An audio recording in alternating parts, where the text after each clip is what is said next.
Hello, everybody, and welcome once again to Dense Pixels Live E3 2018. Today, we are giving our reactions to the Nintendo Direct that happened earlier today. Sorry we could not do it at the time of the Direct, but we both had either adult or not adult, but fun Washington Capitals things to do today. I'm your host, Brad, joined by my co-host, Micah. Hey. And Carrie. Hello. To the surprise of nobody, Terrence not joining us for the Nintendo Direct today. Terrence said he would rather watch The Incredibles than come and talk video games with us. Is that what they're doing? That is what they're doing. Yes, he's watching The Incredibles. I'm a little mad. I would like to see The Incredibles. Of all the people to get that movie, Terrence gets to see fucking Incredibles. Okay. Anyway, we're here to talk about Nintendo. You know what was incredible though, guys? The reveal. God damn it. Of Super Smash Bros. Ultimate, which we are going to save till the back half of this podcast. Hello to everyone in the chat, by the way. If you guys are watching live, be sure to say hello, and we will get back to you guys periodically throughout the episode. So yeah, Nintendo Direct for like the 5th or 6th year in a row, Nintendo not doing a stage presentation, instead a prepackaged video presentation that they release on YouTube. And this actually works well for them. I'm used to this format now. I think it's perfect because you avoid any sort of stage awkwardness that you would normally get from these presentations, and you can make a very specific and curated event. The only downside is you don't get the live crowd to play off of. Yeah, I mean, I think this is a format that works really well for Nintendo. Obviously, they do the various other Nintendo Direct presentations throughout the year. Having this just sort of be associated as a style that's, for Nintendo, it allows them to do the same sort of thing sort of whenever they want throughout the year without having it be like, oh, it's the big E3 thing, but in October. So like I said, the only thing with this one is you can tell the company that's been doing this for a long time when you look at this presentation, and then when you look at the Square presentation by it is amateur hour.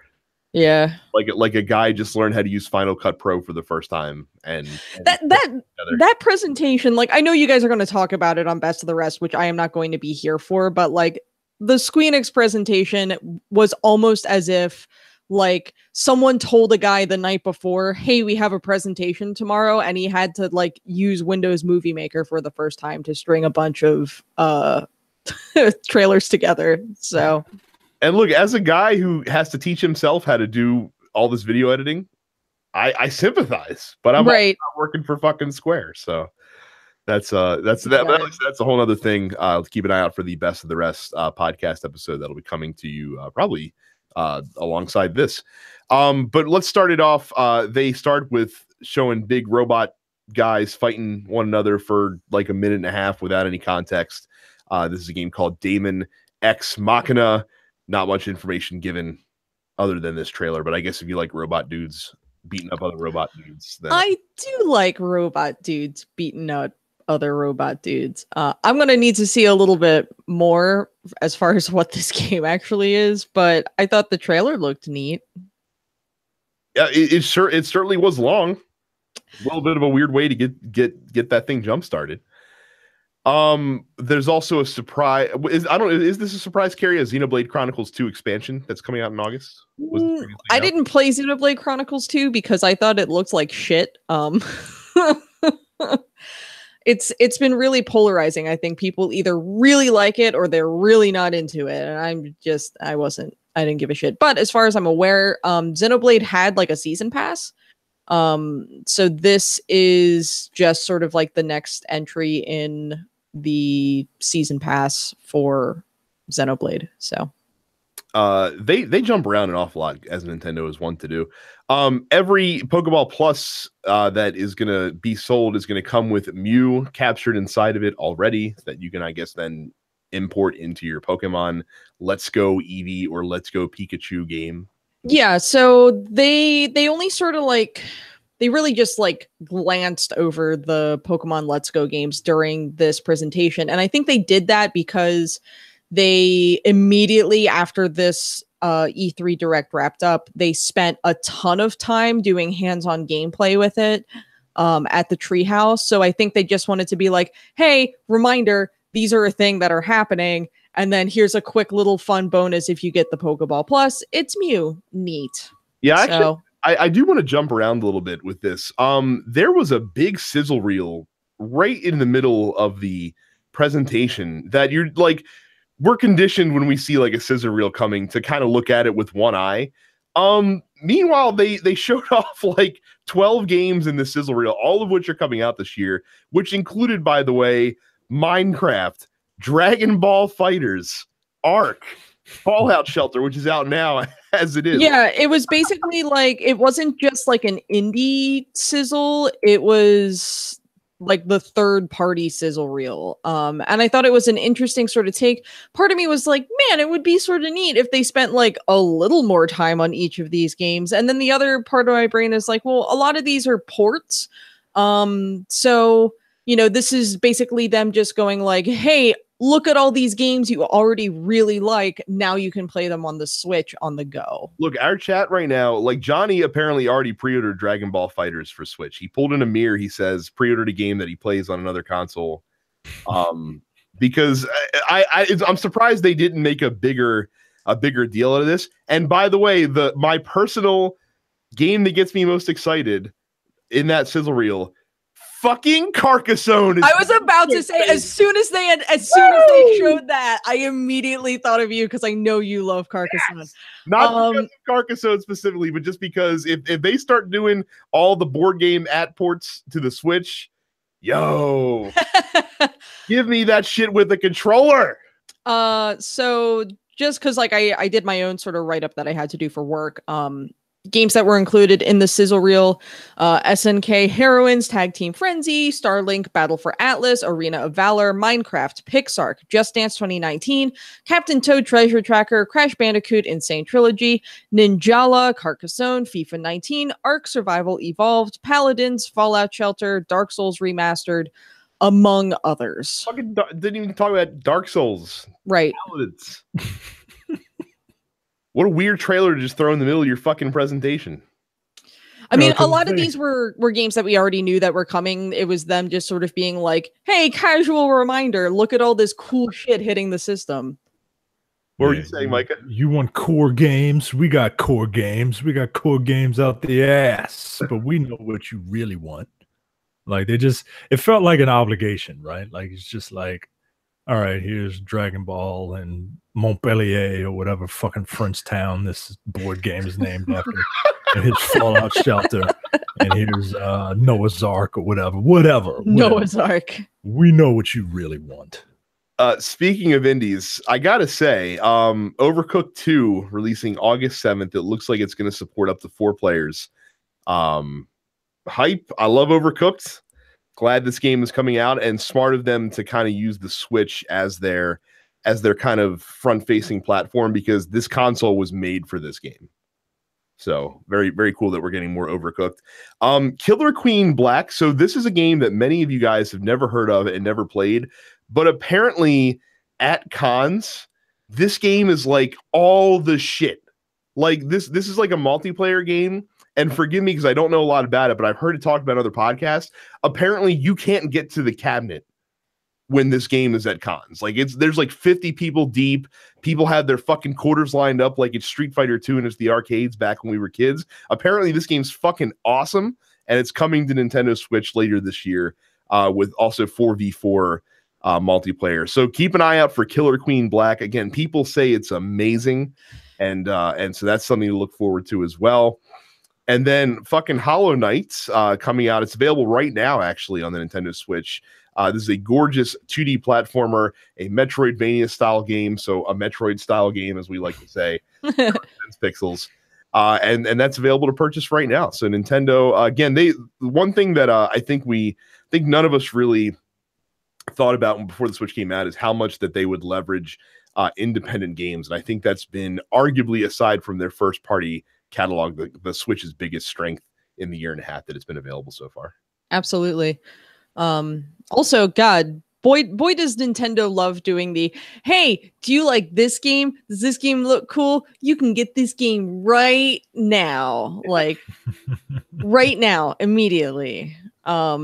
Yeah, just to touch on Killer Queen Black real quick. I haven't played it, but my timeline was lighting up. And I've only seen it again, sort of like at conventions with just like a crowd of people around it. And I'm like, that looks neat. And then I continued drinking elsewhere. Well, because it's only ever been available previously in cabinet form. Yeah, it's an arcade game. So like I said, keep your eyes out for that one. You talked about things dropping on the platform. Shut up, Brad. Fortnite is the rumors were true. Fortnite is available to download for free on Switch right now. And there's been a bit of a controversy stemmed up. I'm not really sure why, because this shouldn't be surprising news to anybody. Apparently, the Switch version of the game is cross-platform compatible with Nintendo Switch, Xbox One, PC, and mobile. And that's it. No PlayStation 4 cross-platform support. But again, I don't know why people are surprised. We saw this with Minecraft. We saw this with Rocket League. Why would you expect it to be any different now? I'm not surprised, but I still just sort of find it unfortunate that like everyone else is sort of willing to play the game with each other, and Sony's just like, no. Well, the reason that people are even more upset in this specific instance is because apparently if you started playing Fortnite on a PlayStation 4, you can't even migrate your account over. Like, you have to start a brand new account on any of the other editions of the game. Yeah, that's bullshit. That part I kind of understand, but again, I mean, the benefit of being so far ahead in this console generation is you get to make the rules like this, I guess, basically at this point. And if they find it beneficial to have their platform isolated and give people a reason to come play on PlayStation 4, that's their right. And until people start leaving the platform, they're going to keep doing it. So no one's going to leave the platform. Exactly. That's kind of the whole point. Micah, is Fortnite on the Switch finally going to get you to try this game? No, not at all. No, I'm way too old. It's your favorite price though. It's free $99. That's something suspicious about that. I don't trust free stuff. I'm willing to throw money at anything, but free stuff, I don't know. Reggie's super excited, by the way. He said he couldn't wait to jump off the battle bus to play. I don't even know what that is. That's how out of it I am when it comes to Fortnite. Oh, Reggie Fils-Aimé. I miss live Reggie. Live Reggie is more fun than taped delayed Reggie. I'm inclined to agree with that. Live Reggie has a tendency to allow thoughts to reach his mouth before they are properly filtered through his brain. Before he has an editor. Right. And cut stuff out. Like, not a good idea. He seems like a delight most of the time, though. He seems like your friend's really nice dad, who is just like he's a cool guy. You know, he's a good dude, but he likes to, have a good time, but he's just not funny. But he really tries. You know what I mean? Like, and it endears you to him. Yeah, that's fair. Let's see here. What else we got from this direct before we get to the good stuff? Super Mario Party is a game that's releasing in October. Apparently, you'll be able to link up two Switches to enhance some of the stages and some of these mini games, which is interesting. I thought that was really cool. And I hope that is sort of potentially a preview as far as maybe something we'll see in future games. I don't know how, but I think it opens up a realm of possibilities that I didn't really consider with the Switch, and I think that's neat. Also, I really like the Mario Party games. I'm glad they're not numbering them anymore, though maybe we're just starting the true second generation, and then the one after this will be Super Mario Party 2. But who knows? I'm waiting for Super Mario Party Maker. Make your own mini games. How legit would that be, though? Damn it. Let me mail this to myself real quick. I don't lose this copyright, this fantastic idea that I could make millions from Nintendo. Yeah. So, but yeah, that's like it was cool for those that didn't see the presentation. Basically, they had two Switch consoles without Joy-Cons on them, laying flat on a table, each with part of this one stage on it, and you can configure it so that you lay them next to each other in whatever configuration you want. And then as you start the game, you like swipe across the both of them, and it actually connects them in the virtual world to create one large map, but a map that you can essentially kind of customize how it's laid out, which was very cool. Again, I didn't realize that was something that could be done with the system, but Nintendo is always full of surprises. So look forward to that coming in October. Also coming soon for the Nintendo Switch, Octopath Traveler. I heard before this presentation that they were releasing a new demo on June 14th. And I'm like, why the fuck would I play a demo on June 14th when the game comes out a month later? Well, apparently the progress you make in the demo will be able to be carried over to the full game. So yeah. So I really liked, because they released the demo a long time ago, 6 months ago, like way back. And what was cool about that demo is that they took a lot of feedback that they received from players on that demo into consideration when actually finishing the game. So that's neat. I'm interested in playing the new demo. I'm a little bummed it's not out today. I'm going to have to hope that my hotel in Ohio will have good enough Wi-Fi for me to download that so that I can play it in my off time this weekend. But yeah, Octopath Traveler, like I'm so concerned that it's going to trick me into thinking that it's a good game like Bravely Default did. Because Bravely Default was like, look at this neat demo, look at these cool character designs, we have this really cool class system, listen to this dope ass music. And then they were like, hey, what if the game was like actually fucking stupid and terrible? And surprise, it was stupid and terrible. So I didn't allow myself to pre-order the collector's edition of Octopath. I'm just getting the regular game because I'm like this seems like it could be a really cool game, but I remember Bravely Default, so I'm not doing this again, Squeenix. As me and Micah have said on this podcast before, we are 100% here for fucking Octopath Traveler.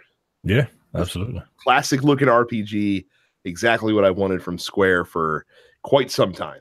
Very, very cool. What else we got here? Carrie, you can talk about if you're excited about this new Fire Emblem that they're teasing. I'm tentatively excited about this new Fire Emblem. I'm sort of an old school Fire Emblem fan. I got very into the series like the moment it was available in English in the United States. So I like the hardcore turn-based tactical stuff that's, in Fire Emblem. The permadeath, big fan of that stuff. And then like Awakening happened and the rest of the world realized, oh, Fire Emblem is a thing. Maybe we should buy these games. The difference, of course, with Awakening and then, God, like full offense, Fire Emblem Fates was fucking garbage. If you like Fire Emblem Fates, I don't trust you as a person. It leaned way too heavily into like the dating sim elements, and I was just not about it. Evan in the chat says Fire Emblem 16 easily, female axe wielding lord who actually wears pants, count me in. Big same. And he was also making fun of me as far as I just want to see Urk come back, who is my favorite character in Fire Emblem 7. I would love to see Urk be put in Fire Emblem Heroes. That would be super fucking neat. Instead, they're going to put in everyone from Fates, apparently. Can you explain to me why it's a big deal that you have armies on the battlefield? It's like the first time they've done that. Right, but is that like a thing? I mean, I'm not sure. We'll have to sort of see. I wonder if it's like a visual thing or if by building up an army, you will have accordingly more power on the battlefield itself. It appears that, what was this called? Fucking three thrones, three houses. it appears that they're sort of taking a step back into what Fire Emblem was before Awakening happened. And I'm really about it. So I think the army thing is just like a visual flourish, right? Like it's just a from what we saw, I mean, it's not like they broke down how the gameplay worked in this game yet. I'm sure we will see much more of that. It wouldn't surprise me if Nintendo did a Fire Emblem Direct leading up to the game. So there you go. In the chat, I asked you guys what you were what you're most excited about the Nintendo Showcase besides the obvious. Like you said, Yuvin said Fire Emblem easily. Amir is excited for Mario Party. Cool, I guess, Amir. I'm not a Mario Party guy. Never was a big Mario Party guy. You know, because it gained popularity when I was drifting away from Nintendo in that 64 and GameCube era. So first of all, they went to Takahashi, the new Nintendo CEO in Japan. I got to tell you, man, you're CEO now. I understand you're trying to be humble. You're trying to be a man of the people. I need you to go out and get yourself a fly suit. Yeah, because that suit coat and shirt that you were wearing, I'm not here for it. I need something a little bit more upscale. I need you to look a little bit more dapper. Yeah, I need you to take some cues from Reggie. Reggie's always a somewhat dapper looking dad.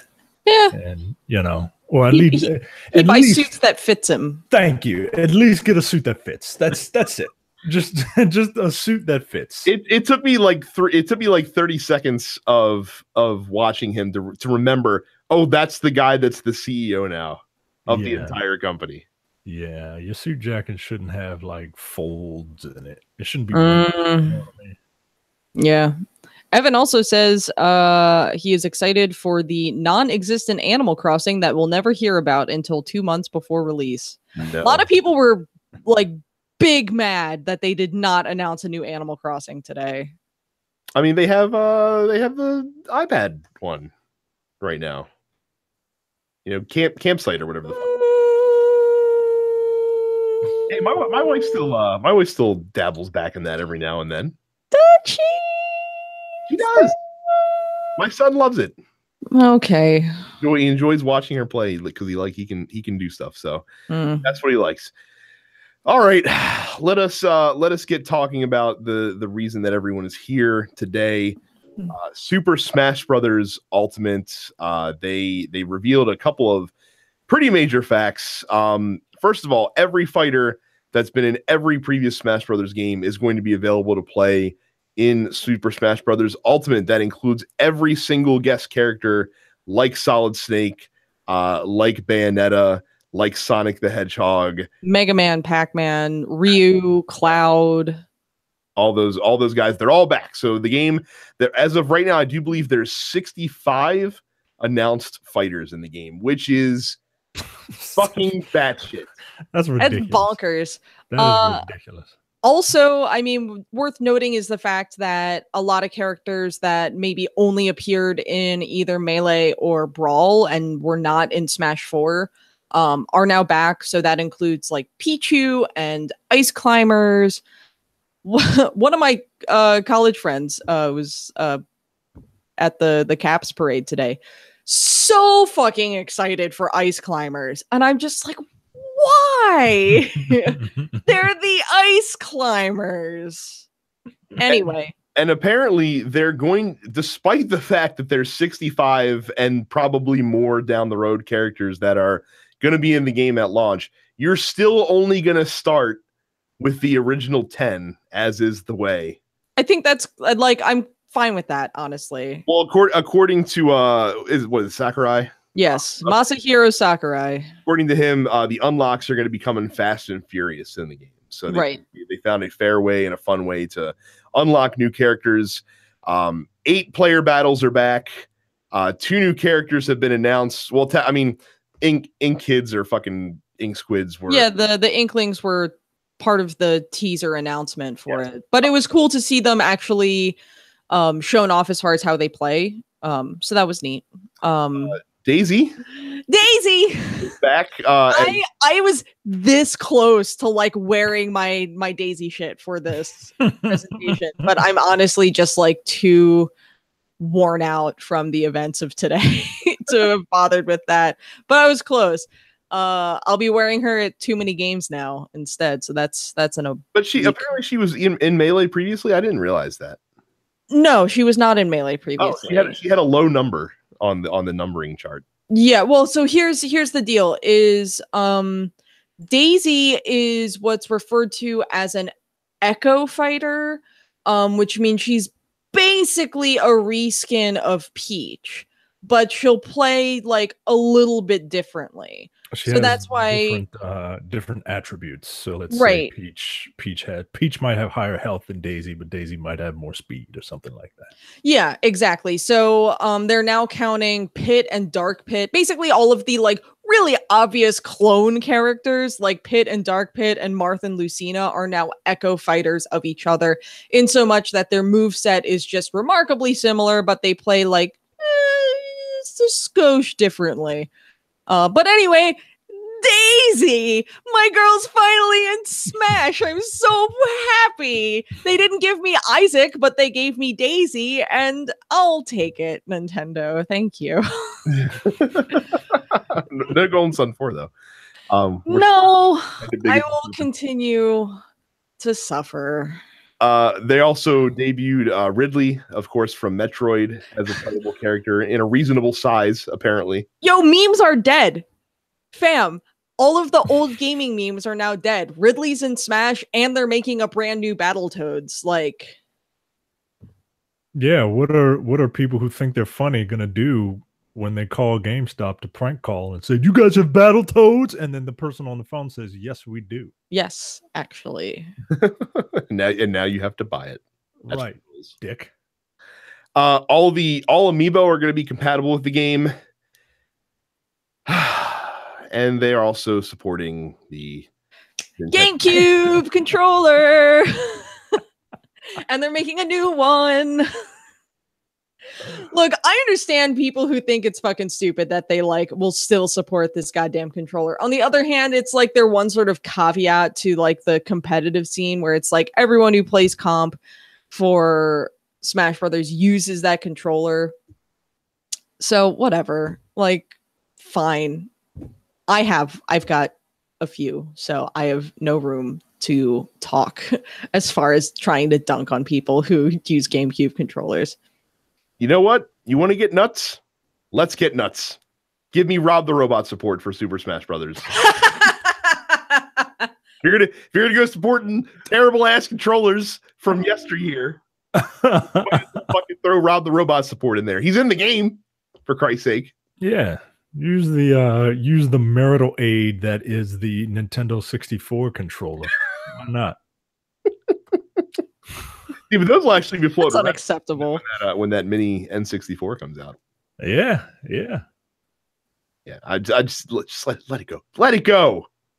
I said I can't wait for all the fucking Melee nerds to on December 8th tell us why Melee is still so much better than Super Smash Brothers Ultimate. Oh, absolutely. Yeah, you're literally getting everything from every Smash game ever, and you know. I mean, like they spent so much time in this presentation going over like the little quality of life changes as far as like how they've improved, like dodging in air and certain characters that have like a sort of second gauge that they would need to keep track of, like Cloud's limit break and Robin's weapons and whatnot. Just like Melee players, I'm sure will find something to complain about in that regard. But no, I'm very much looking forward to Super Smash Brothers. I'm not good at fighting games.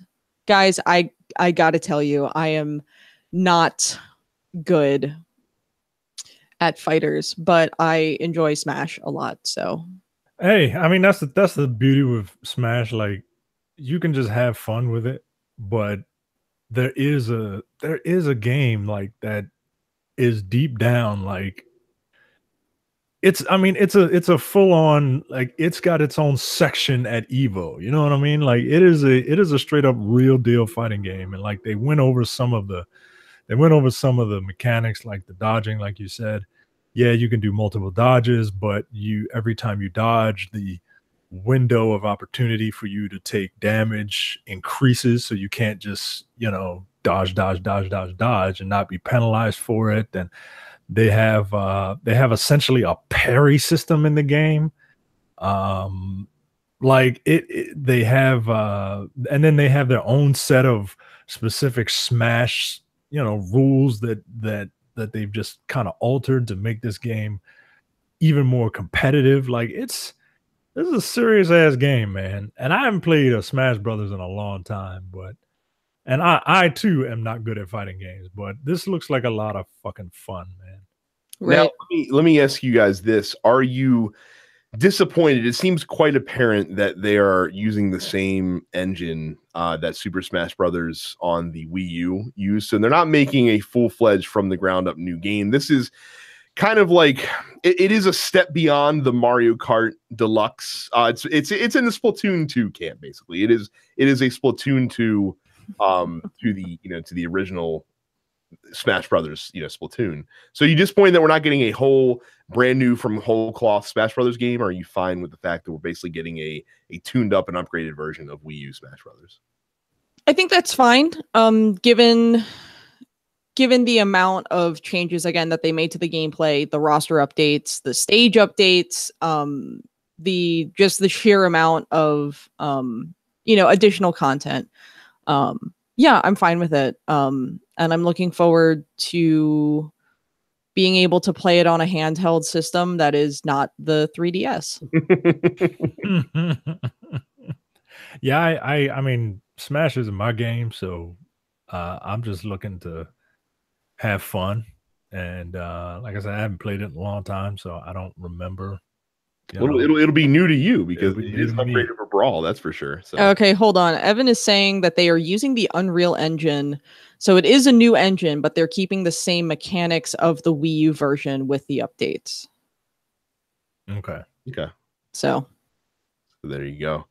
But yes, that was the Nintendo Direct in a nutshell. Like Carrie said, they continue doing tons of live streaming from E3 with the Nintendo Treehouse. And we found out about a lot of games from that last year, like Metroid Samus Returns and things of that nature. So definitely keep your eyes peeled on that. Let me throw it to you guys and ask you, what do you think? We'll give our review of this presentation. Favorite thing? I mean, I'm pretty sure for all of us, it's gonna be Smash Brothers. But what do you think? What missed opportunity do you think Nintendo might have had here, and what would you give it as a letter grade? I mean, I think there were a lot of missed opportunities. I would say the biggest missed opportunity, that's a game that we already know they're working on that isn't just like pure speculation, would probably be showing a little more development on Metroid Prime 4. Because they showed us that title card that was super neat. Everyone got real excited. It would have been cool just to sort of, even if there's like not a ton to show, it would have been cool just something on the development of that game. Cool. What's your letter grade score for Nintendo? I'm going to give them a solid B, because I'm like really excited about sort of everything they talked about, but I don't know, it sort of felt like it almost wasn't enough for E3. But they did give me Daisy, so ups it by a full letter grade, probably. That's basically it. Yeah. Micah, what do you think Nintendo missed out on for this conference? Just like I kind of wanted this to be longer. Maybe I think they missed an opportunity of just talking more, getting a little more in depth on a few select titles. I saw a lot of stuff here. That Demon Ex Machina, I would have liked to have seen a little more on. Like, I know we got a pretty lengthy trailer, but I would like to have seen what it's about. I most of these games are foreign to me. But I do appreciate, like, that's the thing. Like, Nintendo is it's different, right? And I appreciate these directs because they are just that. Like, we are preaching to the choir, and this is what you want to see, and this is what you want to hear. But I don't know. The best part of it for me was Smash, and Smash did everything that I wanted in an E3 presentation for a game. Like, maybe a little bit overkill. I mean, goddamn, they spent longer than the average sitcom just talking about Smash, and this was. But I enjoy that, and so for me, this presentation is probably like a B-, man. Like, it wasn't. I enjoyed everything there. Like, there was nothing there that I was like, what is this bullshit Hideo Kojima nonsense? You know what I mean? Like, there was none of that here. There was none of that. There was none of the, awkward presentations. Like, they got these Nintendo Directs down pat. And for a Nintendo Direct, yeah, it's a B- for me. I would give it a B+. You guys are both harsh graders. As we found out this week. Give it a B+. Its greatest strength is also its biggest weakness. The fact that it is so concise and that they have such a rapid clip pace and that they just churn through it all is also bad because they don't give the time to elaborate. We're going to talk later on, Mike and me will, about Ubisoft, and I think Ubisoft probably the perfect press event this year. And what you want to see from E3. But yeah, Nintendo, as efficient as they are, you don't get a lot of time to stop and linger, except for Smash Brothers, which I think was a little too much. I think you could have afforded to show some of that information off in a separate Smash Brothers Direct later this year. That's what this was. This was a Smash Direct. It was a Smash Bros. Direct. It largely was the preview trailer before, but a B+. There was a lot of stuff here that I was happy to see. I would have liked to see them feature some of those third-party games a little bit. I think that the one area where the Switch is still weak right now is third-party sales. I don't think they're weak with having games. I think they're weak with showcasing those games. So I would have liked to see a little bit more time given, even though a lot of those games, like Carrie, you mentioned, are ports and are available on other consoles. It would be nice to have them see the spotlight with Nintendo as well. I asked you guys in the chat what you think the biggest missed opportunity was from Nintendo today. Amir says not including Sora in Smash Brothers. Hey, it's not too late. It's not too late. You might still see him. Can you even imagine how fucking bonkers it would be if Sora showed up in Smash? Yeah, I know someone who's, I believe, is still watching because she poked her head in the chat earlier, who would be probably beside herself if they put Sora in Smash Brothers.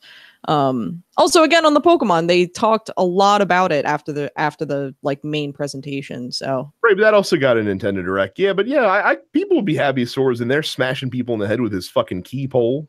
Key pole. There's not. I'm not even going to correct you. Nope, I don't care enough. There's not a sharp edge on there. It's a key pole. It's a blunt object. God damn it.